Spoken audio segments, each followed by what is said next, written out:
All right. Well, one more time, I want to say welcome to 3D. That's not only for you here, but those joining us online. Great to have you guys with us as well. Let me dive right in. We're continuing our series, Change Your World, and the operative word in that series title is your, because sometimes we're overwhelmed when we hear about changing the world, but the truth is we all have a world that we live in, that God has strategically placed us in. I'm not going to repeat anything that I said last week or teach this week because we have an incredible honor, I believe, to have with us someone special. Met for the first time today, face to face, but been journeying together through some communication, setting up today.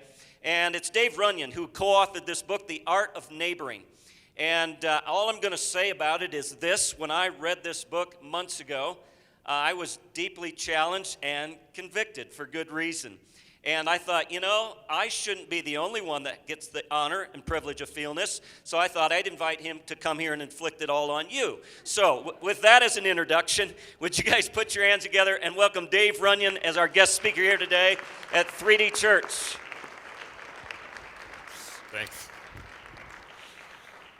Well, good morning. That's a really great introduction. Thanks, Keith. I'm here to shame you and to make you feel like horrible people. So, you ready to get after it?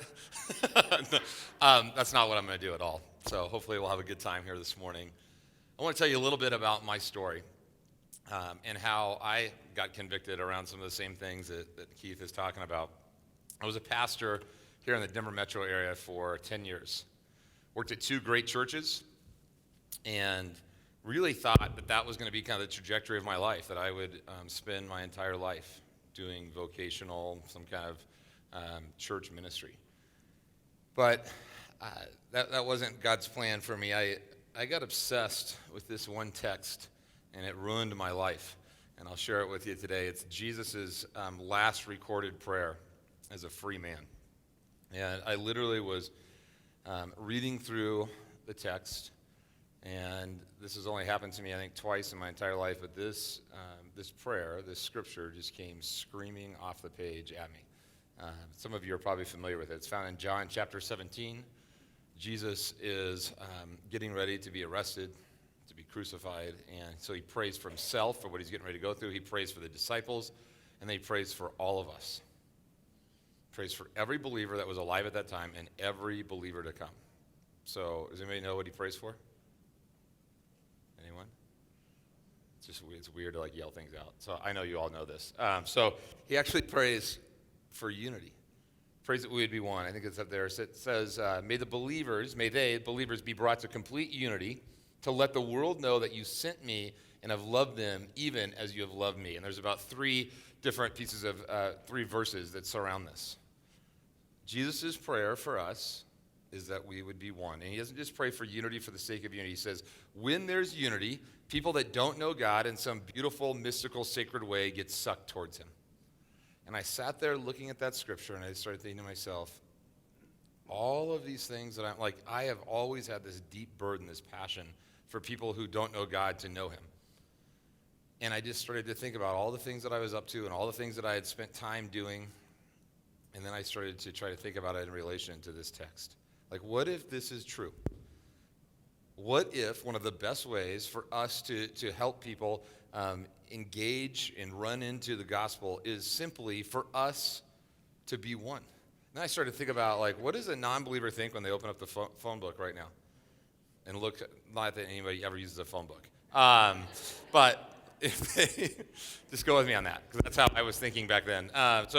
Like if you open a phone book and you look under church, do you think like somebody who doesn't have any kind of faith, do you think like one of the words that comes to mind is, wow, these people, they're really one. You open up the phone book, you just see it's just list after list after list, tribe after tribe after tribe of people who are saying, hey, we agree on that 98%, 98% of that stuff, but there's just like 2% of things. Let's like really hone in on that and use that as the distinguishing factor for like how we can differentiate from one another, right? And I just started to think about that and go, something's wrong. Something's not right. And so I started to pray. I started to meet with other pastors up in Arvada in the northwest part. Has anybody heard of Arvada here in this?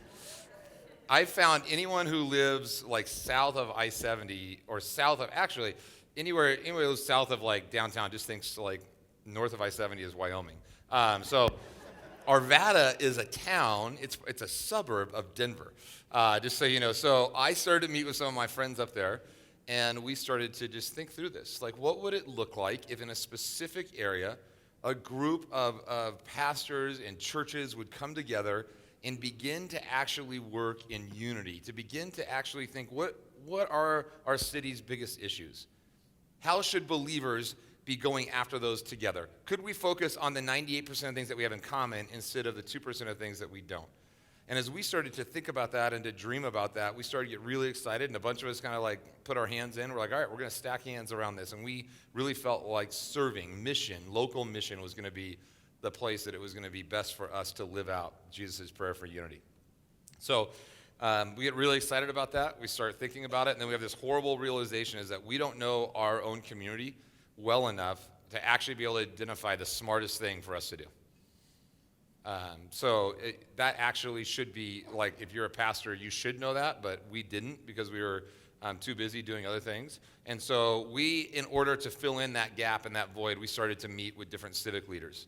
We would meet with the police chief, we would meet with the city manager, and 6 years ago, I'm sitting in a room with our mayor and about 22 lead pastors, and we would always ask them the same questions. We'd say, what's your dream for our city?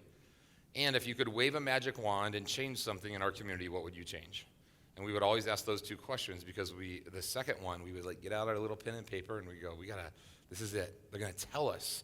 They're going to tell us like the one thing that we should be doing and that the church should be doing together. And so when we got to that place, we asked their mayor, hey, what's that one thing? And we told him what we were going to ask. So he has like this little piece of paper that he's written everything down. He came prepared for our meeting, and he just starts to read off this piece. He's got like 11 things. He goes, you know what? I want to live in a city where there's no elderly shut-ins, where there's no at-risk kids, where there's no single moms that live below the poverty line, where there's no financial debt. I mean, he just starts listing off all these different things, and they were all good, and we're scrambling. We're just writing. And then he puts this piece of paper away, and then just in passing, he just says this. He goes, you know, if you guys wanted to have like the biggest impact on our city, you'd figure out a way to start some sort of neighboring movement. And we like stopped and we're like, what? He goes, yeah, we're just learning that the closer that people are in a relationship based on proximity, the less weight there is on all the systems that we're trying to go and to manage in order to help people that are in needs. If there's an elderly shut-in, we can start, or if there's a number of them in our community, we can start a whole program for that and get funding and go out and do that. Or we can live in a type of community where neighbors actually take care of that person and are engaged in that person's life. When there's a kid who's missing a male role model in their life, we can go and start another Boys and Girls Club. Or we can live in a type of community in which other healthy males are reaching out and playing a role in that kid's life.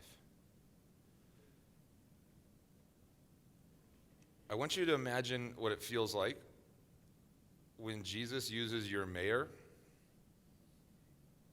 to tell you that the smartest thing you could do is the thing that he said matters most.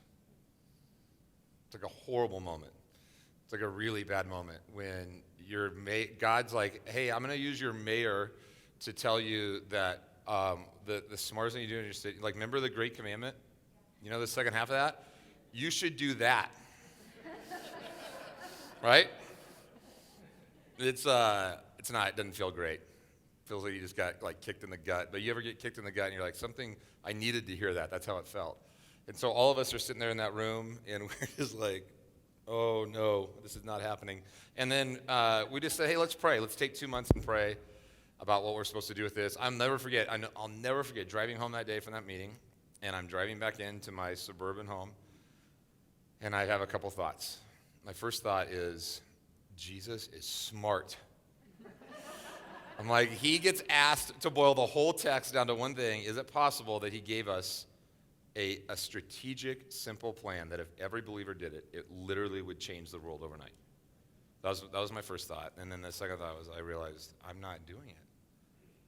Like, the problem with Jesus' simple strategic plan is that 99% of us aren't doing it. And I'm driving back into my neighborhood, and I'm sitting on the board of 3 different nonprofits. I'm pastoring at a church where I'm like creating outreach events. I'm in the lives of people's marriages and in life with their kids. I'm doing all of these good things. And the amount of like intentionality I'm giving to my actual neighbors is like this. It's like an afterthought at best. And so I went in there and I shared with Lauren, my wife, what had happened. And Lauren's always been out in front of me on this. And we just made a decision that day that, like, what if we just started to say no to a few things and just tried to be a little bit more present in our neighborhood? And then could we just begin to walk through the doors that open up? And that was going to be a 1-year experiment for us. 6 years in, totally ruined my entire life in mostly a really good way. And I'll come back and I'll tell you a little bit about that. But let me tell you about what happened with our little group of pastors. So we prayed for 2 months. We come back, and we're still kind of trying to figure out, like, what do we do with that? And I had been running around to the city people in Arvada, like, annoying them with that magic wand question for a couple years. And there was this one lady. She was our assistant city manager. She would always say the same thing. She goes, Dave, you know what you should do with all those people that show up to all those churches? Why don't you get them to shovel their neighbor's driveway next time it snows? And I would just think to myself, nope, that's not it. I want something sexy. I want something like big that we're gonna like solve a systemic issue. And so when the mayor said the neighboring thing, I was like, oh no, Vicky has this. She knows this. So Vicky comes to our next meeting, and she just comes in and goes, hey, let me tell you why neighboring matters. Do you know that in neighborhoods where people know the first names of their neighbors, the crime rate is 80% less? Did you know that in natural disasters, your neighbor is almost always your first responder because the systems are overwhelmed? Do you know that people live significantly longer that are connected with their literal neighbor? She's just saying like all this incredible stuff, and the whole time we're just saying to ourselves, and Jesus said we should do this. And then the whole thing turns in this one moment. The whole thing gets catalyzed that we know we have to do something, when in this one moment, a pastor is looking at her, and they're just like afterwards, we're just doing Q&A. And again, this wasn't mean, what she said. It was actually in passing. But it really pierces. So this one pastor is like, and they're going back and forth and just talking about, oh, could we do this? And she looked at this pastor, we're all sitting, and she goes, hey, you don't think that like from where we sit in the city, that when we look out across the face of Arvada, that we can actually tell a difference in the way Christians and non-Christians treat their actual neighbors, do you? And it felt so horrible to hear her say that we were like going to argue with her. She just said, no, I just am telling you, like, we can't see a drastic difference in the way Christians and non-Christians treat their actual neighbors. And now I've said that line now in rooms with over 500 leaders from over 500 cities. Never once has a city leader ever walked up to me and said, hey, Dave, guess what? I'm the police chief of so-and-so, and in my city, the Christians are the best neighbors. It's not even close. It's never once happened. And that one question put the group of us in crisis, because we started to try to figure out, how do we reconcile the fact that Jesus says, if you only do one thing, love the Lord your God with all of your heart, soul, mind, and strength, and love your neighbor as yourself. How do we reconcile that with the fact that, and we know this, in our country, in our culture, there's not a drastic difference in the way Christians and non-Christians treat their actual neighbors. How do we reconcile those two things? And I started to think about that, and I started to get like mad. I'm like, this isn't right. You ever get like, you just like turn on the news, you see something, you start getting mad. So I was like irritated. And then I stopped asking that question. I did something really dangerous. I started asking, I wonder how I ended up as a pastor who makes his living off of helping people live out the text. I wonder how I ended up as a pastor who's not engaged in his own neighborhood. And as I started to ask that question, God just started to just shift some things in me, and I started to read passages that I had read thousands of times, and they started to come screaming out at me in a whole new light. Well, I'm going to share one of them with you today, because I think it has the answer of like, how do we end up as a group of Christians who aren't known as great neighbors? How do you end up as a pastor who's not engaged in the neighborhood? I think there's some clues. There's a great little roadmap. If you want to become that type of person, there's a great roadmap here in a story that we've all seen a number of times. So if you have a Bible, you can open up to Luke 10. If you don't, I'll just we'll put it up on the screen, and I'll read it to you. And it's a passage that you have heard. I bet you've heard 100. If you've been around the church for a long time, you've probably heard like over 50 sermons about this text. But we're gonna look at it at a slightly different angle. So Luke 10:25. I'll just read it to you. On one occasion, an expert in the law stood up to test Jesus. "Teacher," he asked, "what must I do to inherit eternal life?" "What is written in the law?" he replied. "How do you read it?" So Jesus is going to get this guy to answer it. He does this a couple times throughout the Gospels to answer his own question. He answered, "Love the Lord your God with all your heart, with all your soul, and with all your strength, and with all your mind, and love your neighbor as yourself." "You have answered correctly," Jesus replied. "Do this, and you will live." Just think about how we just spend the rest of our time just saying, "Do this, and you will live." But look at this phrase right here in verse 29. But he wanted to justify himself, so he asked Jesus, "And who is my neighbor?" This guy goes to Jesus, asks a really straightforward question. Jesus gets him to give a really straightforward answer.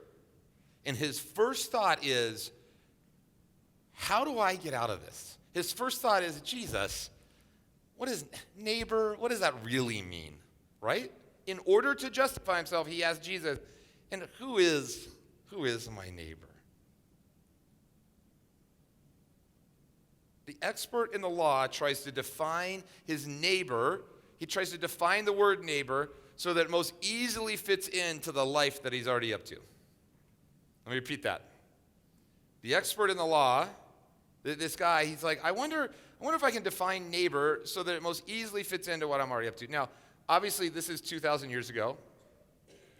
We've evolved and progressed so much. None of us in this room would ever, in a million years, look at the most important teaching of Jesus and then think to ourselves, I wonder if I can define that word and so I can kind of find a loophole, right? None of us would ever do that. That's actually how I lived for most of my life. I found a loophole into the Great Commandment because I looked at the next story, the Good Samaritan story, the story where, and by the way, so Jesus looks at this guy and basically says, "Oh, you want to play this game? Here we go." He goes, "Let me tell you a story. I'm going to tell you a story about neighboring." He takes the definition of neighboring from here and he just blows it up on this guy. But he's assuming the guy is neighboring with his own people, his own culture, his own custom. And then he says, hey, listen, neighboring is any time you take care of the person in front of you, even if it's a wounded terrorist.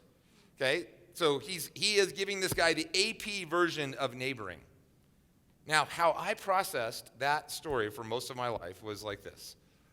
I thought to myself, wow, what Jesus teaches right there is that everyone is my neighbor. Now, it's really tricky because Jesus actually says, when you care for the person in front of you, you are neighboring to that person. That person is your neighbor. But I took just a little baby mental gymnastics move, and I got it to everybody's my neighbor. Now, here's the really, really good big jump. And then I thought to myself, hey, I'm kind of doing a lot of good stuff, so I'm kind of just neighboring all the time. You like that? You like how you get, it feels great. It feels awesome. I'm on a nonprofit board. I'm a pastor, neighboring all the time. And when you do that, you end up with this really, really powerful metaphoric love for your metaphoric neighbors. And metaphorically, you are killing it. In real life, there's people who live 20 and 30 feet away from you, and you don't even know their name. And all of this just came crashing down on me through this interaction with this mayor, is that something's not right. Somehow, some way, I got off track. Somehow, I was able to take one of the most powerful teachings of Jesus and whitewash it and make it into a really cool metaphor that I could throw on a bumper sticker or on a t-shirt or a refrigerator magnet and just go, man, that's incredible. And then I figured out a loophole. And as I've shared my story over and over and over again, I've learned that a lot of us have figured out a loophole. A lot of us have figured out a way to do the metaphoric thing and then to not actually engage in real life. And there's so many different reasons. There's so many different ways we can get here. But I've also learned that there's a lot of power in maybe not thinking that I need to be in the AP neighboring class, that in light of where I am, that maybe I should be in kindergarten And so I'm going to share with you. So here's what happened with our little group of pastors. So by the way, we were all pretty convicted. We were all, like a lot of us were on the same boat. There was a couple people who were actually pretty engaged in their neighborhood, but for the most part, pastors are just bad at this. And there's a lot of reasons for that. But so we're all sitting there. We're wrestling through this. And one of the people who works at the city and one of the other pastors came up with this little tool that changed everything. And so it's a little exercise. We did this. We started off and we did this in 22 churches at one time. And now I think there's around 170,000 people we've done this little exercise with. So I'm going to do this little exercise with you, so you just got to humor me. In your bulletin right there, there's where is it? There's some kind of it looks like a tic-tac-toe board. You got that? Everybody have your bulletin out? You have to do this. You actually have to do this to make it work. So here it is right here. You like this? You ever get your little tic-tac-toe board? Okay, now, I want you to imagine that you walk out the front door of your condo, your apartment, your house, whatever it is. Just walk out your front door and just imagine the 8 closest households to you.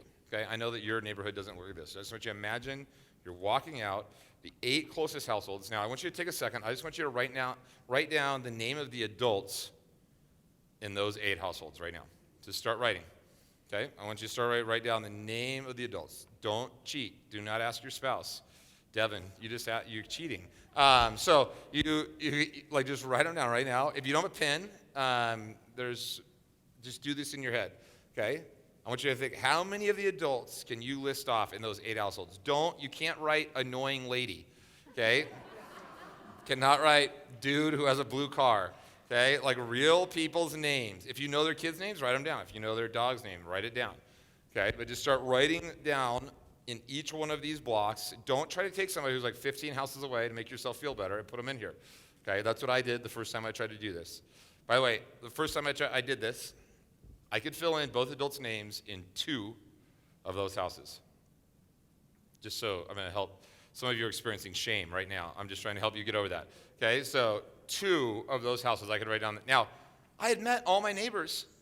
I'd met them multiple times. I'd lived there for 18 months. But I just didn't retain their names. Is anybody feeling familiar with this? Yeah. Okay, so right now, if I asked you, how many of you in this room, I might call on you, can list off the names of the adults in all 8 of the households right around you? Just go ahead and raise your hand. Fantastic. Have 2, 3, 4. It's usually, every room we do this in, it's usually about somewhere between 5 and 8% of people in the room can list off all 8. Now, raise your hand if you can name both adults in 5 or more of those boxes. Go ahead and raise your hand. I've done this a lot. I've never been in a room of Christians or non-Christians where more than half of the room can list off more than half of their neighbors' names. Here's why I think this matters. My buddy who co-wrote the book with me likes to say this: I'm not a poet. I don't write song lyrics. I'm not a philosopher, so I'm not an expert on love. But I do know this: in order to love someone, it's helpful to know their first name. That hurts a little bit? Yeah. Okay. In order to love someone, it helps to know their first name. And for many of us, we're stuck in this weird no man's land where we think we should know their name, but we don't. And so any kind of taking the next step towards any type of relationship or just acquaintance is just jammed by the fact that we don't know their names. And so when I did this, so we did this as a group, and my wife it was a napkin with a tic-tac-toe board, and it was stuck on my fridge. There's all kinds of things, there's white noise on my fridge that I just never pay attention to, like my kids' art and grades and all that kind of stuff, okay? But for some reason, I have enough weird, unhealthy, competitive stuff in me that I started to look at these blank boxes, and I said, I'm going to do something about that. And here's what that looked like. It looked like me just eating crow all over the place. It looked like me sitting out in my front yard trying to talk myself into mildly awkward moments with the people that live right around me, okay? I remember one time my neighbor crossing over is mowing his lawn, and it's a week after this has happened, and I'm sitting there going, okay, I got to go. I'm going to go do this. And then I'm like, I can't walk up to him while he's mowing his lawn. That's weird. That's so strange. I'm like, well, I'll just make up something to do in my yard so that, well, I'm like, that's weird too. And I remember, you're going to have this moment the next week. Here's what it comes down to. It's taking that first step. It's like it's that first step of walking down your driveway. It's having the courage to be in a mildly awkward moment. And I'll never forget, I walk across the street over one house, and my neighbor, he's like, looking at me, he's like, what are you doing? You're not running. This isn't an emergency. What are you doing? And he stopped the lawnmower, and I just walked up and go, hey, man, which is my name for him. My other neighbor is, hey, bro. Hey, man, I know I've lived next to you for 18 months, and I know that we've met 3 times, but I forgot your name. I'm Dave. He said the worst thing ever. He goes, I know. I'm like, all right. He's like, hey, I'm Matt. My wife, Jan. We had like a 20-second interaction, and then I went home and I did something really important. I wrote it down. And pretty soon, after about 6 weeks, this whole thing was filled in. And with Matt, it went from, hey, man, to, hey, Matt, to, hey, Matt, have you emotionally reconciled what happened in the Super Bowl? To, hey, I've got this thing in my garage, I just need to move 30 feet. Could you help me? To, hey, you guys should just come over and watch the game. To, hey, your son's car is there a lot now. Did he move back in? How's that going? To sitting across a dining room table, talking about the things that we love, the things that really make us tick. And it never, ever happened. That's an 18-month journey, by the way. It never happens if you don't learn his name. And so what my friends and I started to learn is that there's incredible power. Learning a name for some of us, it's like stepping onto an escalator. It's like one small step as it starts taking you down this path. That there's great power in learning, retaining, and using the names of the people that God's put around you, and then just say the simple prayer, God, what do you want me to do next? God, what's the next small step you want me to take? Just doing that alone, there is great power in that. Now, some of my neighbors don't want to be my friends. Some of my neighbors just want to get home every day, get that garage door up, get inside, get the garage door down, and detox from their day, and then wake up the next day and do it all over again. Kind of like how I used to live.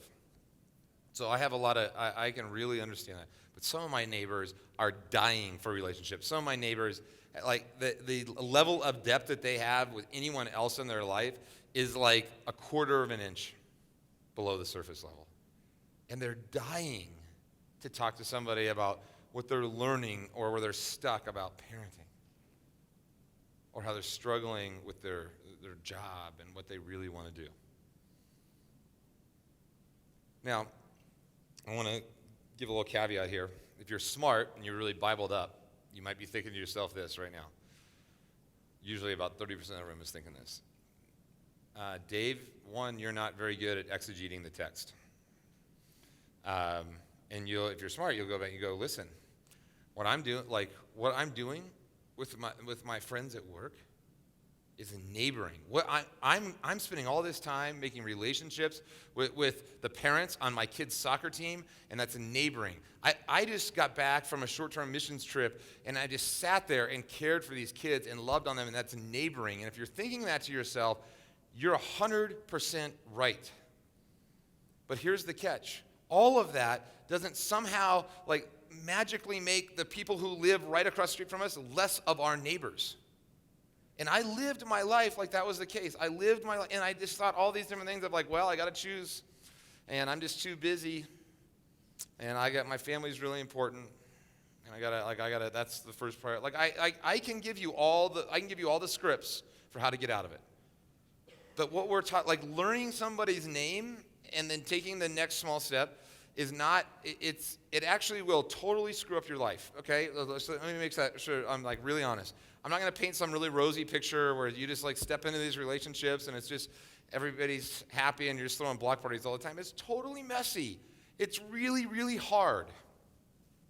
And I never want to go back.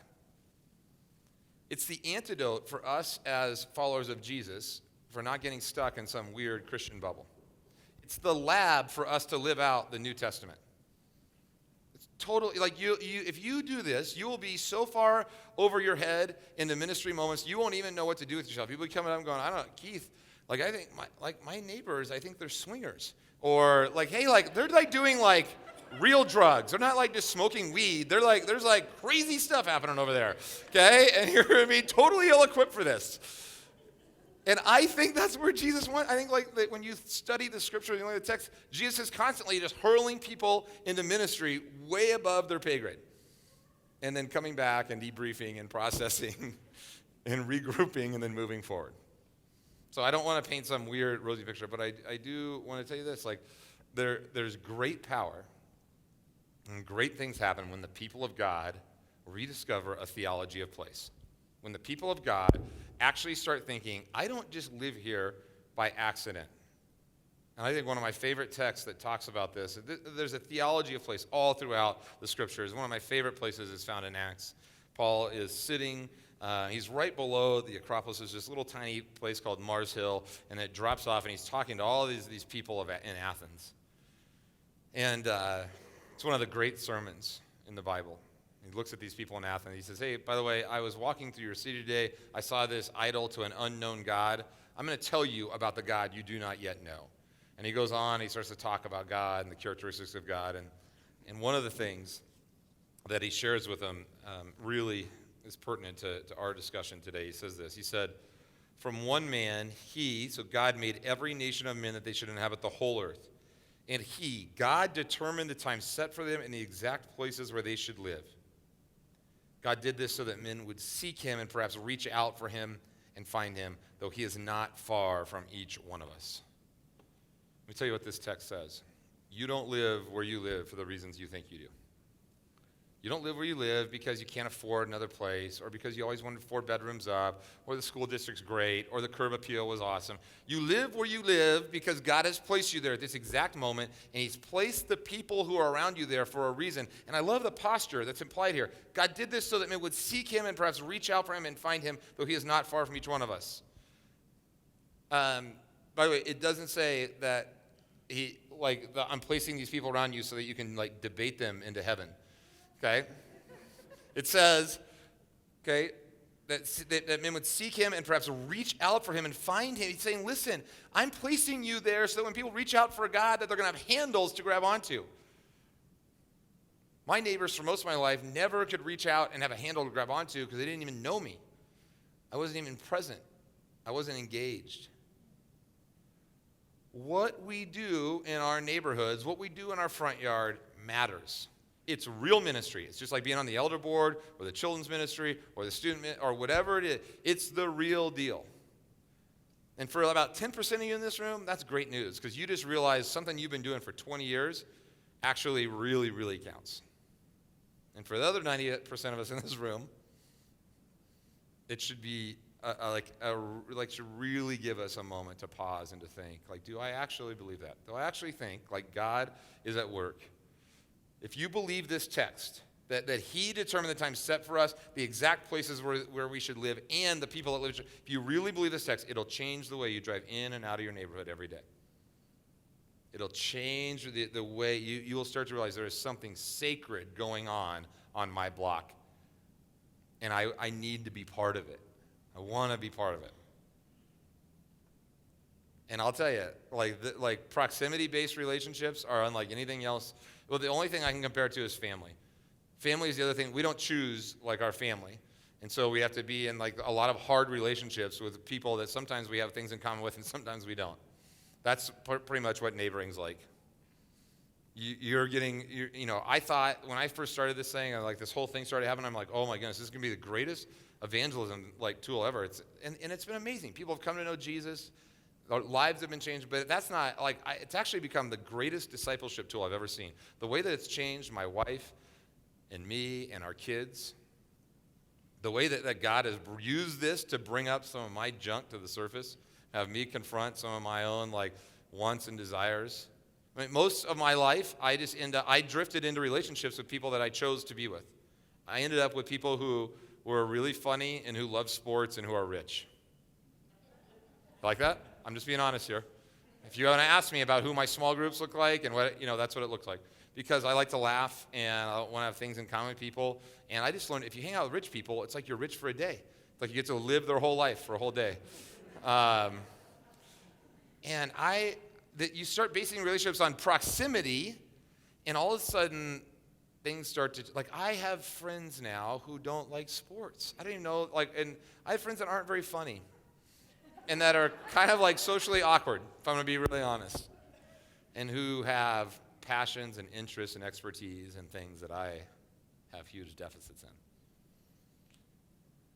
And I have to wrestle and choose between, do I want to go to this event with a bunch of friends that I've had for a long time, or do I want to go and do this and be engaged in what God's doing right around me? And I just want to say this, like when the people of God start to draw a circle around where they live and where God's placed them and work out from there, great things happen. Really, really good things happen. And it's not rocket science. Jesus made it so stinking simple. And I think one of the great tricks of the enemy is to take simple things and to make them really complex. And I think one of the best things we can do is unwind that and get out of like all of our weird theology discussions and all that kind of stuff and actually say, what if I took the second half of the Great Commandment seriously and literally and began to just work out from there? And so I want to ask you to consider doing this today, to go make a block map. You can take the back of this thing right here and draw yourself a grid. And then just begin to say, I'm gonna be willing, I'm just gonna try to fill that in. To just begin to learn and retain and use the names of the people right around you and just see what happens. I think, by the way, asking you to do this, it's like a Trojan horse to get you to do all this other stuff, but so just full confession. But I just want to invite you to something really, really simple. Walking out. There's not many Sundays where you can where it's this simple. So my biggest leadership lesson in this whole deal, my whole life, everybody said, Dave, set the bar high. That's how your good leaders set the bar high. Then people come, they either get close to the bar, or they get over the bar. Let me tell you what I've learned through this whole thing. You want to start a movement? The key is you set the bar so low that people are ashamed not to step over it. And then do it with something that actually leads them down a path. Let me just say, we're setting the bar really low here this morning. Keith's asked me to do this to challenge you, okay? Would you be willing to learn the names of the people who live around you and remember them? Would you just be willing to do that? Okay, it's really low, and the reason why we've seen so many people do this is because it is low. It doesn't take a ton. It takes a willingness, a courage to lean into some mildly awkward moments and just write them down. So would you just do this today? Would you go home, make your own little block map, stick it on your fridge? If you do this really well, this happened to me, someday your neighbor's going to go, why is my name on your fridge? You just go, hey, listen, I am bad with names, and I think great things happen when when people know each other. So anyway, that'd be my invitation for you. I'll end with this. A good friend of mine said something to me a few years ago. He said, in this life, we can only do a few things really, really well. I think it would be wise to make sure that one of those is the thing that Jesus said matters most. Let's pray. God, thanks for giving us this incredible command that has the potential to do so much for us and for the people that live around us. God, would you give us a passion and a desire to take the second half of the Great Commandment, the whole entire Great Commandment, literally and seriously. Help us to make the time to build relationships, to just be present in our neighborhood, in the places that you have put us. God, give us courage to live the kind of life and kind of lives that you want us to lead. In your name, amen.